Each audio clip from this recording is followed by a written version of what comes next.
So I picked up this 2004 Nissan Murano, 302,000 K on it. It's got two fault codes. One is the knock sensor circuit. It's a P0328, and the other code is, I believe it was a P03 or 0032 or 31, which was the heating element for the oxygen sensor. Now, the previous owner said when they replaced the all-wheel drive transfer case, the mechanic snipped the line to the oxygen sensor, causing the fault code. They didn't realize until after it had all been done and it wasn't worth going back in to change it. Well, the knock sensor, I was concerned because it's way down on top of the block in the valley here underneath the air intake, and I really don't feel like pulling that all apart. So I'll get in here. I took the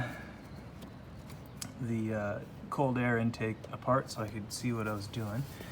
Get underneath here, you can see the knock sensors right there where that blue cable is, or the blue connector. So you can actually access it from the, well, in New Zealand here it would be the passenger side, quite easily.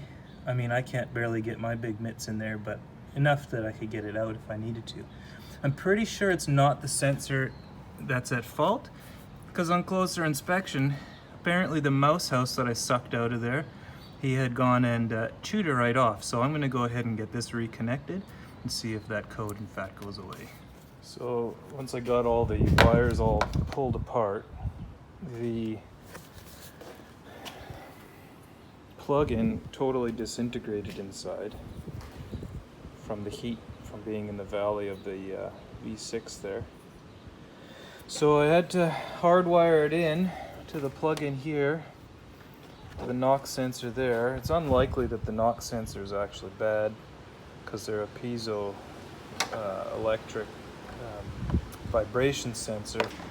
So I went ahead and used the terminals that came out of this and onto the studs of the knock sensor, and if it develops a code again in the future, I can always order the wiring harness from Nissan and pay an arm and a leg, go to the dealership to get that, and replace it then. So we're gonna go ahead and put this back in here, and we'll see what the code clears. Went ahead and buttoned everything up under the hood, and I still have an engine light on, and I took her for a rip out to the highway and back, and a lot more power than it did before. So I'm just gonna go ahead and check on the old sensor-matic here to see that I've only got the one code showing up now and not both. And read that. So that's that